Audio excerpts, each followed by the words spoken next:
What if the key to your well-being isn't just about your choices, but about the power of our collective decisions? Yoga helped me to listen to what my body was telling me as well and be able to trust that as a form of decision making. Everyone has different beliefs, different backgrounds, different cultures. So therefore, what is truth for them in terms of healing and medicine actually is very different. You're creating a space that's trying to serve the people you're bringing together. How do we break down those barriers? How do we make it affordable, accessible? How do we give the right information so that people feel comfortable stepping into that space? How do we create that imagery, and how do we really share that message of this is for you? Here is where you can come and do that. Today's guest, Dr. Rebekah Jade, I'm honestly so excited to meet her today. She is a remarkable medical doctor, a yoga teacher, and founder of Pana, which is a wellness community rooted in elevating the health and happiness of the Black community. Rebekah, welcome to Decisions That Count. Thank you so much for being here. Thank you for having me. I'm so excited. And we're super excited because we're in London and we've been doing this mini series here, and it's amazing to be back on home turf. Yeah, London's good right now as well because it's obviously summertime. It's lovely. I think first question is, what was the pivotal moment for you where you made the decision to focus on community as a primary catalyst for health and happiness beyond just individual medical treatment? I see there's a pivotal moment in my life, really, when I kind of look back at where I started with health, which I'd kind of say is formally around 18 when I started going to medical school. But things really changed for me from a personal perspective, where I was around sort of 3 or 4 years into medical school, and I was actually really struggling with my own mental health, with my own general well-being. And I had to take time out of education completely, not just kind of a little holiday or a weekend. It was a whole year formally out of education. And what was interesting is that at that point, I'm sort of 4 years deep into learning about medicine, learning about the human body, the mind. So I've got a pretty good knowledge by this point. Obviously, there's so much more to learn, but I've got a good understanding of what individual health looks like and what can cause dysfunction in your health. And I had a bit of insight as well into, my own challenges with mental health, science behind it. But nothing was really changing. If anything, it was getting worse. So I took this time out, and this is kind of where I started practicing yoga, and I kind of found the yoga community and started that journey of creating my own community as well, Pana, which was kind of where I can have my heritage and my community in that sense within that yoga space. I'm always a community within a community. Yeah. For me, that's where everything changed. And that's where I really understood, okay, yes, I can understand my health on an individual level, but bringing in that sense of community and sharing that with other people and having that space to nourish yourself, but one another, can be transformative. And I was like, wow, there's something in this community thing.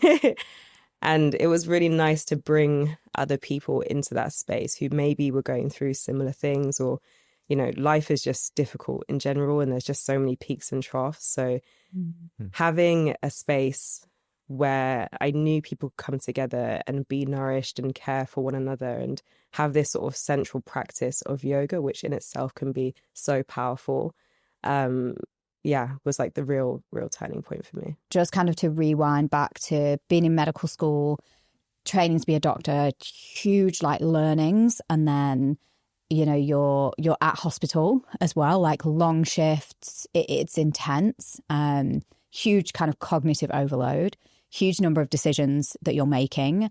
Often the decisions can be life or death. There's a huge emotional toll to that stress as well.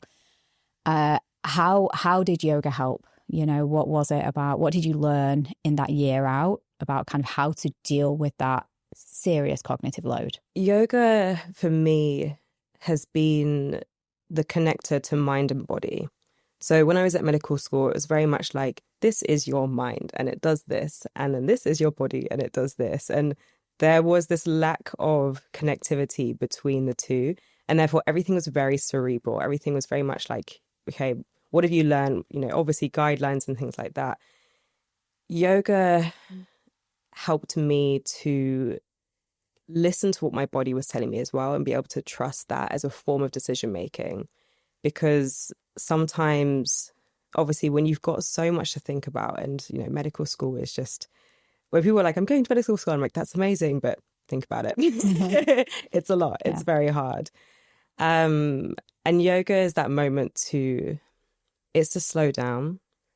It's just to reconnect, really, and to trust more than that focus on just what the mind is telling you. You make me want to start practicing again.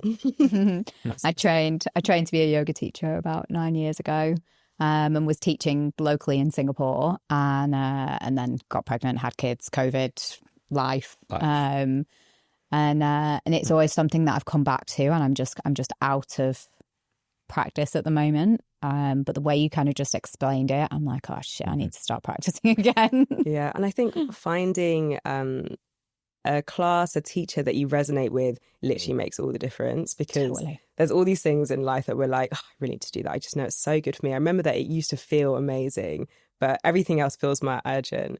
But this is where like community can be so powerful as well, when you're like, that your people are going to be there. You can't wait to see this person. It's not just about that practice itself. There's so many other elements to it. And it's great. And I think I just haven't, my favorite yoga teachers left, and I haven't found that again. And I think I need to kind of go back in there and find. And you're right, it's the space, it's the community, it's the teacher that keeps you coming back. I think it's a good point, though, that it does take a bit of time to find the community for you. You kind of expect, okay, I'll go to this one class, I'm going to love it, I'm going to find my people.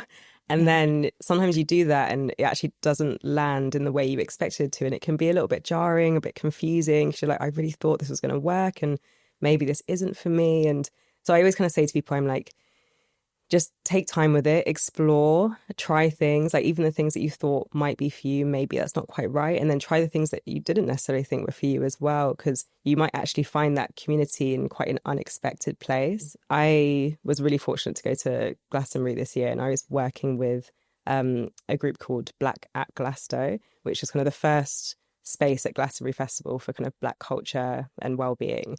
Awesome. And coming as a community founder, I was there as like a team member, just supporting someone else's vision. And by the end of it, I was like, wow, like I have found my community that I am just attending as a villager. Yeah. And it was so powerful because I've been going to festivals for like 15 years now. And like, I really thought festivals were like, oh, that's my community. Like, I love it so much. I think I've probably a question for you just kind of on the neuroscience, like what's going on in the brain with human connection and community that's good for us, or that can be helping combat some of the cognitive overload that we might be facing, or yoga and stillness and mindfulness. I don't know. No, I mean, I think Rebekah's like, I love your story and what she's not talking about. It takes a lot of bravery, I think, to step outside of traditional medical. Like, it's a very insular community, and to do something different, especially as young in your career, that's really brave. And I think you naturally found something that Western medicine at large needs to focus more on. And there's two things that you talked about. One is community and human connection, because I think and certainly in neuroscience, we tend to look at the brain in isolation, right? And this is what the molecules and the cells do, but like, one of the biggest risk factors for Alzheimer's disease is social isolation, right? Like, humans are connected people, connected animals. That's what our evolution was based on, was small tribes, small communities. This is something that our whole body and brain was evolved towards. So that community, I think, is just so critical to overall health, and is not something that I'm aware you ever taught in traditional Western medicine at all. So I think it's really wonderful on that side. I think you're going to be part two of a new generation of physicians who look at holistic health, right? And not just like high blood pressure, here's your pill. Like, no, why do you have high blood pressure, right? And that's a question not too many physicians actually ask about, but that's something that like your generation will do. So yeah, I think the community you're bang on, and from a neurological perspective, we need and desire human connection. If we don't have it, our brain can physically degrade from it. The second component I think that was really, really interesting was your when you're talking about yoga and listening to your own body, which is really, really interesting to me too, because we tend not to trust our intuition, right? or you tend to chat GPT and Google it or whatever, then it always comes up as cancer. But I think that was something else that was really insightful from just listening to your own body, your own intuition, to give space for that. And honestly, for my own career, like when I was Western trained for my program, you never taught that. It was only when I went to Asia for over a decade where this is just ingrained in their culture, a lot of these different things about more spiritual connections, but it's also just listening to your body and learning about it. So yeah, short answer to your question, human connection community, physiologically, it has a massive impact. Psychologically, of course, it does as well. But then also just listening to your own intuition. So, What are you seeing as like the barriers to community? You know, I think there's a loneliness epidemic happening for sure. And I think technology is certainly, you know, has a lot to kind of blame there. But, you know, what's happening? Why aren't we living in the real world? Why aren't we as connected? I can speak from my own experience with my community for some of the barriers that they face. Like I try to do a lot of work with just like having these conversations. Part of us coming together, whether it's sort of in person or online, is asking these questions of like, okay, so, you know, okay, this is your first time here. Oh, I've been wanting to come for ages. Oh, so why, what stopped you from being able to come? And there's so many factors, obviously, for lots of different people. But I know one of the issues my community faces, not seeing themselves in the sort of marketing or in society as being for them. So they don't see themselves represented. And if you don't see yourself being represented, you don't really, it's not almost on your mind as being something you can do. I think there is more representation for, when I say my community, I'm talking about the Black community, for things like running and going to the gym. But when it comes to yoga, the yoga space in the West and the image and perception of yoga in sort of London, for example, looks very much one way. Yeah. And therefore, my community aren't necessarily entering those spaces because they're not necessarily feeling super comfortable. They're not feeling like they can connect to other people in that space. And so a lot of the work that I do is really around how do we create that imagery and how do we really share that message of this is for you. Here is where you can come and do that. Because beyond the representation, it's where is it? Like, how do I find it? Yeah. You know, what do I need to wear? Like, can I wear jeans? I'm not sure. I can't afford it. A yoga class at a studio I know of is £22 for an hour. That's not realistic for a lot of people. A lot of the work that I do with my community is how do we break down those barriers? How do we make it affordable, accessible? How do we give the right information so that people feel comfortable stepping into that space, knowing that they're not going to be embarrassed because they've turned up in the wrong thing or they've come without the right equipment because they didn't know because it's their first time there. So as I said, it's different for everyone, but if you can kind of speak to people and understand what that means in those different spaces for that particular group, then you can make those steps to address it and hopefully then make change. I think for some people, it's a big decision, right? It's a big decision to enter a room with people that you don't know, be vulnerable. You know, often like you're putting yourself into positions you think, I'm not that flexible. I'm not, can I do this? Feeling very self-conscious. It's a big decision. It's an emotional decision, stepping into that. And it takes a lot to walk into a new community or a new gym and try something new. And especially if maybe you don't see yourself represented and you think, I don't even know if this is even for me. Yeah, it's much easier to stay at home. Yeah. And just do what you've always been doing. Is Pana online as well as in person?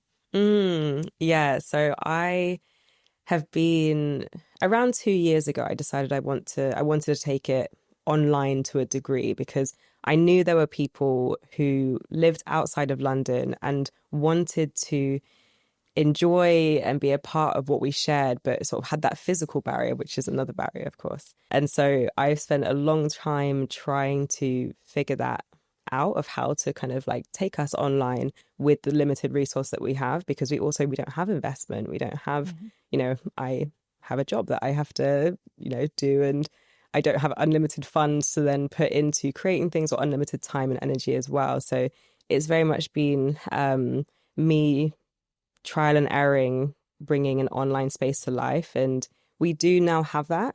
And it has a few sort of yoga classes on there of like varying lengths and degrees of difficulty as well, just so that it's an offering that people can have if they want it. And so we do have like a pool of people that use that, which I'm really proud of, that we managed to create, because it definitely wasn't easy and it's taken a long time. But it's always a case of giving yourself grace for just working with what you have. And one of the things that I have decided to do sort of this year, or has come more into the forefront of my mind, is how can you, rather than doing everything yourself and kind of carrying all of that weight on your shoulders of creating things for your community so they can benefit from it, which I've been doing for a long time, is how do you share that load with your community and you tap into their skills and their talents and say, this is what we're trying to create for the collective benefit. Who would like to be a part of it? Would anyone like to contribute? And okay, maybe we don't have like money now to pay, but there's other ways to do it, or we figure that out together, sort of thing. And we've been much better at this year. So we've just done our first photo shoot, which was basically about 20 of us in the community pooling together our experience, our skills to create something really beautiful that we're really proud of, and to kind of tackle that element of we don't see ourselves represented. So how can we come together to change that and put that out into the world? And then more people, no matter whether they live in London or on the other side of the world, can see these images and kind of see that representation, and then hopefully say, oh, actually there's this little online studio as well. So I can still practice with this community even though I live in Canada or Spain or something like that. I love that. And and you've been doing retreats. Yes, the retreats. Yeah.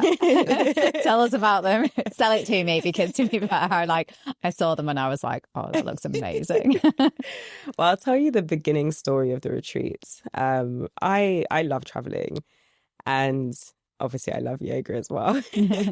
So a few years ago, I was like, okay, I think I want to combine the two.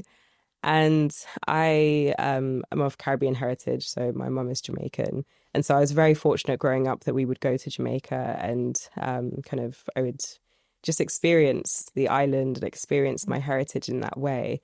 But obviously, like, Africa is a part of my heritage as well.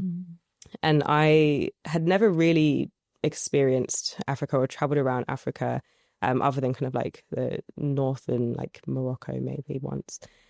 And I really wanted to. I was like, there's so much to learn here. There's so much beauty to explore, nature, different cultures.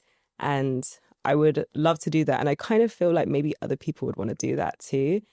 And to bring in this element of yoga. So you're doing it in a really conscious way, in a really nourishing way as well. A friend had been to the Gambia and said, I think you should go to the Gambia because it's super safe. It's very, very chilled. It's really beautiful. They had recommended like an area that they went to. So I was looking it up and I was like, okay, well, I want it to have a yoga space, because if I'm ever going to do a retreat, hopefully fingers crossed in the future, it's got to have a yoga space too. I only found one place. Wow. In the Gambia, which had a yoga space and also was the kind of vibe that I wanted, which was kind of eco lodge, out in the sticks a little bit, was well connected to the local community. So I'm the kind of person that will see it and then like a week later I'm just on the plane and I'm going. While I was there, I just had that feeling of like, this is the one. Everyone was like, oh, if you're going to do a retreat, you should start off in the UK. You should start small, do 1 or 2 days. And I was like, nah. Yeah. Again, you just have to go on that kind of, that feeling in your body.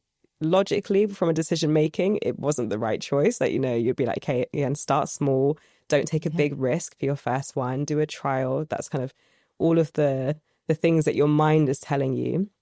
But then when I was there, I was just like, this feels right. So I got home, just started making up the plans, didn't have ChatGPT then, so I had to actually ask people and build up experience in that way. I was terrified to launch it, that first one, and put it out into the world. But I was just thought, why not now? I could wait 10 years until I feel ready. But I'm the kind of person that as long as you've done the work, you've organized, you've literally looked at every potential gap, you've asked enough people, there always has to be a first one. And it's always going to be scary. So I just put it out into the world.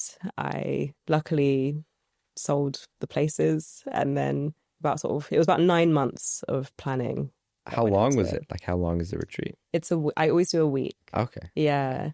And so for the retreat, we do a week. I normally just stay in one location because it's a logistical nightmare for me to be moving around. I have about 12 to 14 people that come, and we practice yoga twice a day, sort of an energizing one in the morning, a more relaxed one in the evening. And then a huge part of the retreat is about the cultural connection. So yes, we're going to move and to rest, but we're also going there to speak to the locals, to understand how they live, to build friendships and explore and understand that country or that part of the country that we're in. It's not about, we're just going on holiday and we're just kind of gonna take the resources and enjoy ourselves. It's about how do we connect to the people here, the nature here, and learn from that experience, and therefore learn maybe a little bit about our ancestry and who we are as people as well. So yeah, now we're 3 years in. I think we've done about 6 retreats, 7 retreats. It sounds so like incredibly healing. It really is. Yeah, it's a very conscious way to travel and to explore, and it kind of touches on so many different elements beyond I'm going to lie down in the sunshine, which obviously is really nice too. Yeah. But it's more than that. And the people that you meet on those retreats as well have this consciousness too. And therefore the conversations that you have with them and the friendships you can build off the back of that after a week together of going through that journey can be super powerful. Wonderful. Oh my gosh, it sounds amazing. Is it open to anyone outside of the Black community? Yeah, so the retreats, I have a interesting structure for Pana, which exists mainly in my head. I realized that, when something's in your head so much, you think everyone knows it as well. Yeah. And then I realized that I need to actually communicate a little bit more around the structure of Pana. So we have different offerings. The retreats are one, which are open to everyone. And I did that because I kind of toyed with, should it just be for the Black community? Should it be open to everyone? And then I looked at, okay, what are we doing? There's healing spaces within Pana, and that is something called BIPOC Yoga Club. And that's specifically for people of colour, because we don't have spaces just for us in London. That's kind of my reference for all these things. So I felt it was really important to have a space that was solely for us, where people felt really comfortable, really, really welcome, and know that they can heal in that space or just rest or whatever they need to do. And then another element of Pana is about education and appreciation of the culture. And so going to different countries in Africa, doing retreats, yes, there's a healing element to it, but it's also about education and appreciation. I think that should be open to everyone, because we all need to be educated about Black culture. We all need to go and see it and enjoy it. So I felt that it was important to make it open, but I still just make sure that not anyone can just book straight off the bat. You kind of have to have some level of engagement with the community, so you really understand what we're doing. I want people to know what we mean as a community and like what we stand for before saying, okay, yeah, that's for me. Yeah. Because those spaces are quite precious, and you just want to make sure that everyone feels really comfortable, regardless of like your background or gender or age. Yeah, it's not just a nice holiday to Africa. Yeah, nice yoga holiday to Africa. Like, yeah, there's plenty of those retreats around the world. This is something unique and special, and it's a different experience. Yeah, it's an intentional decision. Yeah. When you say healing too, it's really interesting because like your medical background. So how have you noticed from your experience with the retreats or just the community built, has it changed your opinion on what you learned in school at all from like a healing perspective as a physician? I think it expanded my understanding. And that definitely was the case when I started learning more about yoga as well, where I was like, oh, I feel like my vision went from this to like this.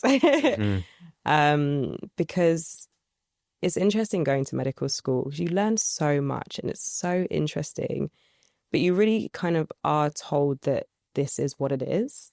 And then it's only from diving into like the yoga side of things, like learning about Ayurveda, learning about energy channels, and then really diving into the community side of things as well, that you're like, wow, first of all, everyone has different beliefs, different backgrounds, different cultures. So therefore, what is truth for them in terms of healing and medicine actually is very different. And it's easy to say, oh, our way is the right way. But we know that Western medicine is constantly evolving and changing as well.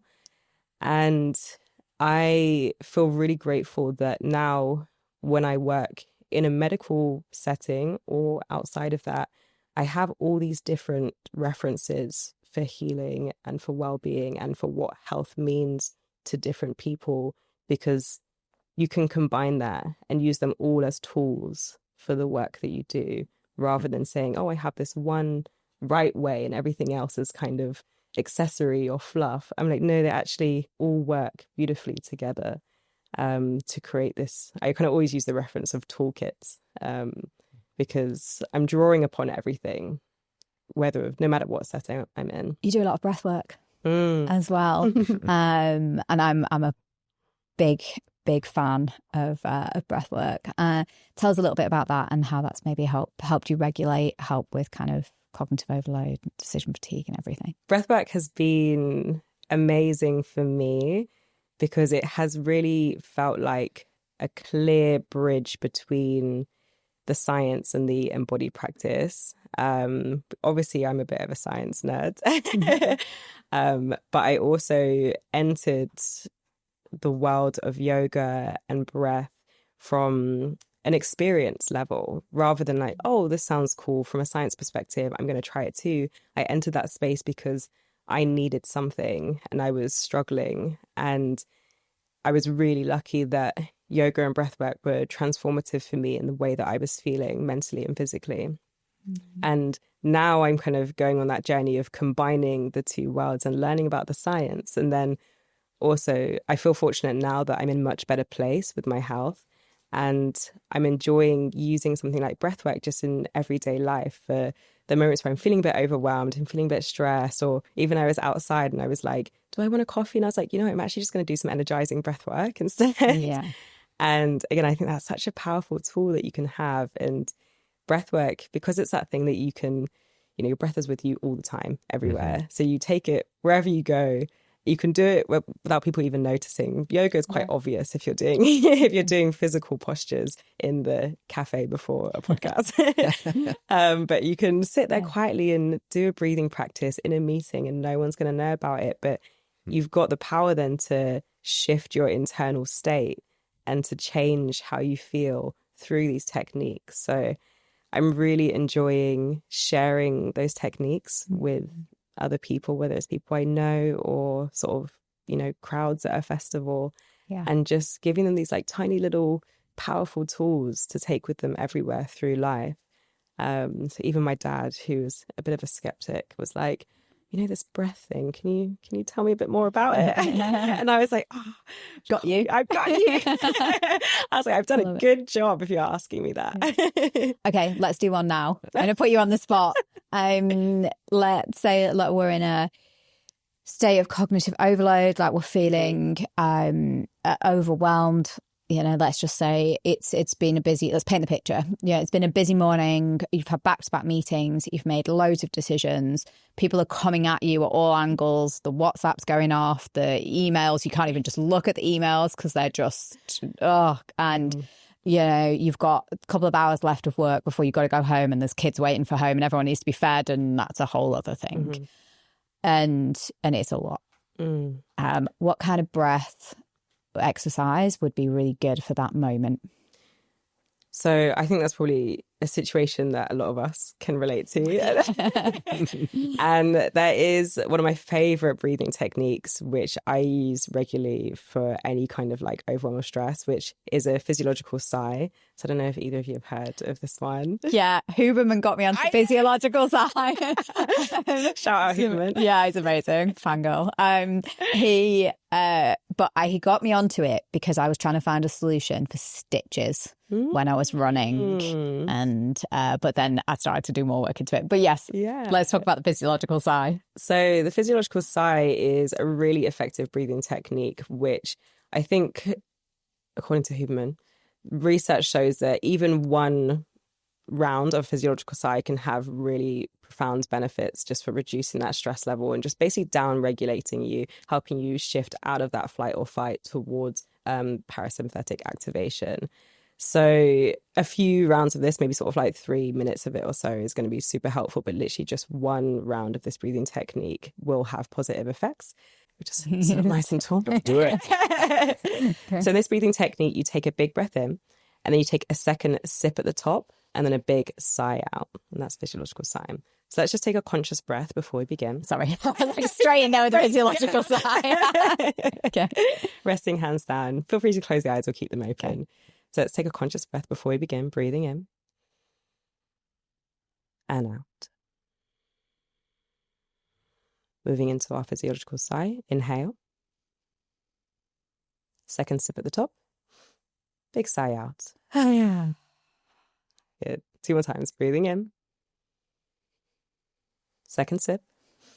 Big sigh out. 1 more time. Breathing in. Second sip. Sighing out. Love it. All right. How'd you feel, Shawn? I hadn't done that before. Have you not? No, I haven't. No, interesting. I suppose like vagus nerve, like is it the activation? Yeah, I think the longer exhale is like vagus nerve activation. Okay. Well, I know for a lot of it, like I was definitely a cynic for sure. Probably more like your dad who just didn't believe it. And then we had a big project to actually look into mindfulness, which is kind of adjacent to breathing, I would say so. But I was blown away by the literature and the amount of studies, because I thought it was more of a, especially mindfulness, I thought it was more of a spiritual practice, not like a physiological one, but it absolutely causes dramatic and lasting changes. And it can build your own resilience to a lot of different emotional or cognitive strains that you can experience. So I brought mindfulness into my own life. I can't help but wonder too that like for mindfulness, you try to disassociate from the current situation. We always talk about decision fatigue and whatnot, but we know for things like decision fatigue, just getting out of the situation gives time for your brain to recover to some degree, right? And clinical research has showed that from like judges in the courtroom just going out for a sandwich or a break, right? So whether it's breath work, which can have physiological responses as well, which I'm sure Huberman talked about, to mindfulness, I think it's just creating that space away because the world's just so busy and it's your day. Like I got stressed out of you just painting that picture. Felt my heart rate. Have a normal day. Why are we doing this? It's just so busy. So I think people need to, I find for me too, because it's not gimmick or it's not like expensive. There's no fancy equipment. You bring your breath with you, like you said, same with mindfulness. And it can be pretty quick. Like I try to do just like 5-minute things if I'm having a big day, and it does help to reset. So yeah, I'm a big believer in if I don't understand most of it, it's maybe like you said, you just started to experience it first and then you dive deeper into the science after. But yeah. I think we're fortunate there's a growing amount of research around it. I think there's still so much work to be done, but I completely understand why people are skeptical if you haven't necessarily felt the need to engage with it, and then everyone's kind of talking about it, but then there's not loads of research about it. You're just a bit like, yeah, I guess. Well, I was even mistaken of like the purpose. Like I thought it was again more spiritual practice. I didn't realize it was just more human to connect and get centered for yourself. Yeah, so I just didn't understand it, I don't think, at the beginning, or even the purpose of it, I would say. Same like yoga. Like I originally thought yoga is like, oh, it's like like an Stretching. exercise routine. It's stretching, right? That's Like, what I thought at first as well. yeah. Like I just thought it was a fancy new fad for exercising. And then, I mean, I'm terrible at it. But then when my wife forced me to do some, I understood more, actually. It's very rejuvenating. It's not about the physical is a component of it, but yeah, so maybe I imagine a lot of people are like myself. We just don't we misrepresent the purpose of the activity. I do think that's such a big barrier as well for people engaging with these things because, yeah, if you don't know what something is and you don't understand why you would do it, you would just not do it. Yeah. But when someone, you hear more, you've got someone in your life like your wife who can explain, actually, like you're feeling this way, this could really help with that. So just try it. Your ears might prick up a little bit more to, okay, well, I need something right now. And that's exactly what happened to me, that I needed something. I didn't really know what I needed. And by chance, I was living with yoga teachers when I was very randomly just in Panama. As you are, as you do. I feel like there's a story there. That's fine, I lived in Panama.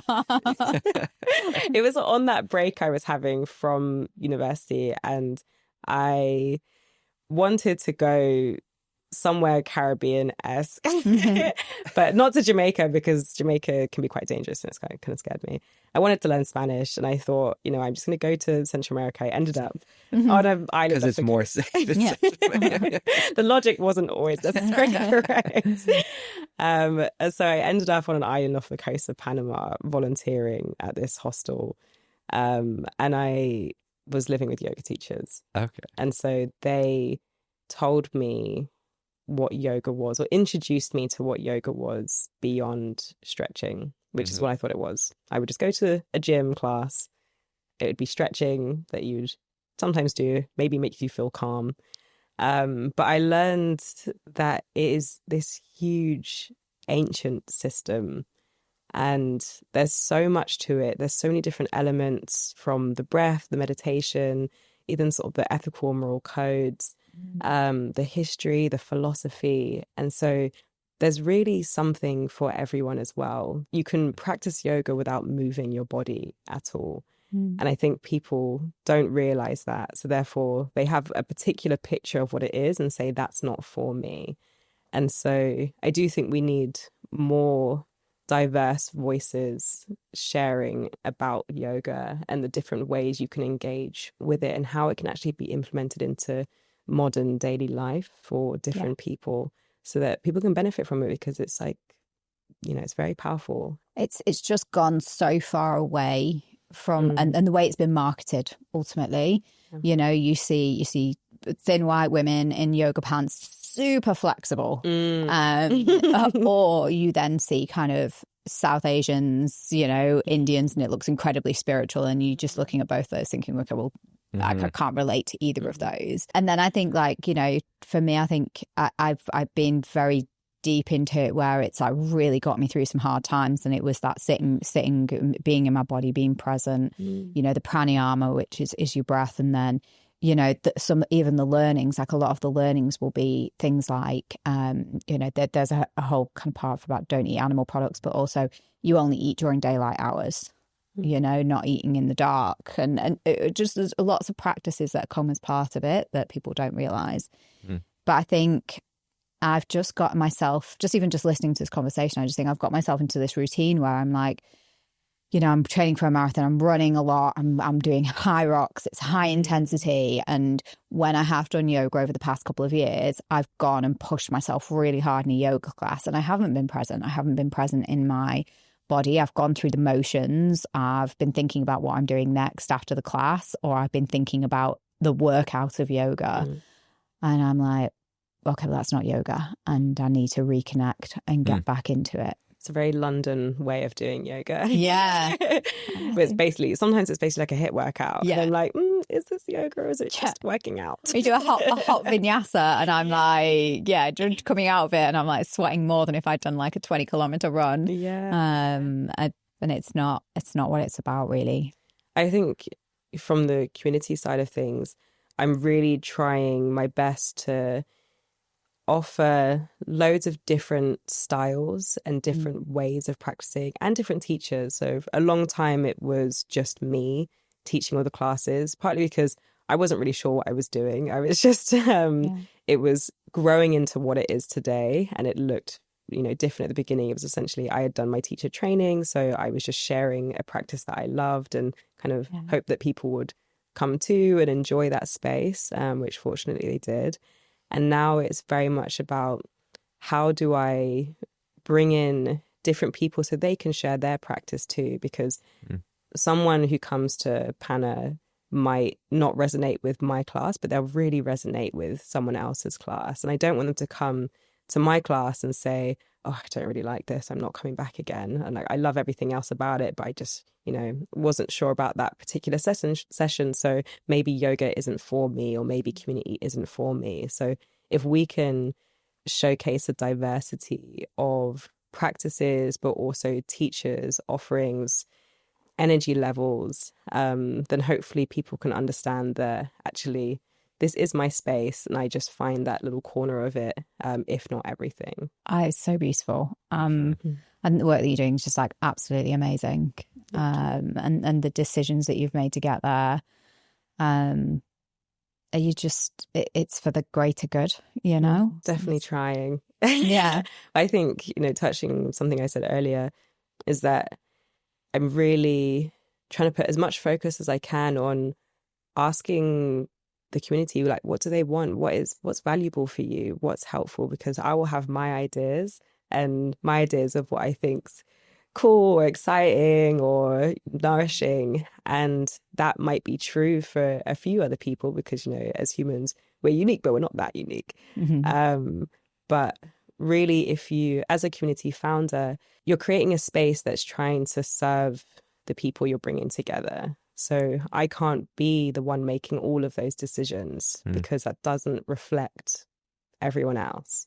I've tried to implement a few things recently of how do we help to elevate people's voices and also help them feel welcome and empowered to share what they want, because that is quite difficult as well. You can have a Zoom call or a yoga class or a roundtable discussion, and not everyone feels safe to actually share what they want and how they feel. So you really have to think about, how do I create that? And then with that, you have more effective decision making, which isn't all then just on my shoulders and potentially leading to decision fatigue and then making wrong decisions as well, which you might then spend 6 months working towards this thing that you decided was going to be great. And actually you've just been steered in a completely off direction. But it's, it's a constant evolution and figuring out of what's the right thing to do. Your approach to health, I think, is really important. And I think in even other podcasts and episodes, and culture is just getting less and less human and more algorithmic and addictive. And even medicine, like we talked to another physician when similar story to you actually, and her struggle was, she's like, I wasn't building health, I was acquiring customers for like the pharmaceutical. And I felt that really, really interesting. And so, yeah, I think your approach is just where we all need to go as a society when we don't look beyond, or we look beyond, pharmaceuticals and get to the underlying principles. And arguably one of the most important principles is that connection, that community, which we quite often ignore in science. No, I love the story. I love what you're doing. And I think you're onto something that's like, it's what we need now, because we're feeling more lonely, more disconnected than ever before. So. Yeah, I think that's it. I think if, as an individual, you start to make some space for yourself and, are able to heal, to clear the mind, to think more clearly, to reduce some of the noise, you're ultimately going to start making better decisions, and the impact to your life is going to be incredible. But, we always say, well, what happens if you as an individual start making better decisions? But what happens if your community starts making better decisions? And what's so special about the work that you're doing is you're bringing people together, and, helping them with mental well-being and physical well-being. And they will go out into the world to hopefully make better decisions. So it's just that kind of impact on an individual basis, but that collective. That's amazing. Thank you. Rebekah, thank you so much for coming to talk to us today. I feel like we could just keep talking to you. I was like, it's gone way too quickly. because there are so many other facets of your life that we would have loved to have talked about. But just diving into yoga today and the community has been amazing. Thank you so much both for having me. Thanks. To everyone who is still listening and watching, please, if you've got any questions, drop them in the comments. We'll get Rebekah, Shawn, or even myself to respond. And we'll link to all of Rebekah's incredible profiles below. Please take a look at Pana. It is a beautiful community. And, we keep saying at the end of the podcast, make every decision count. But this week, we've just had the most incredible conversations in London. And it's just hitting me every time I say it at the end of a podcast. And I say, make every decision count. It's just becoming more and more impactful, more meaningful. It's getting more and more meaning. So thank you very much. And we'll see you next week. Bye.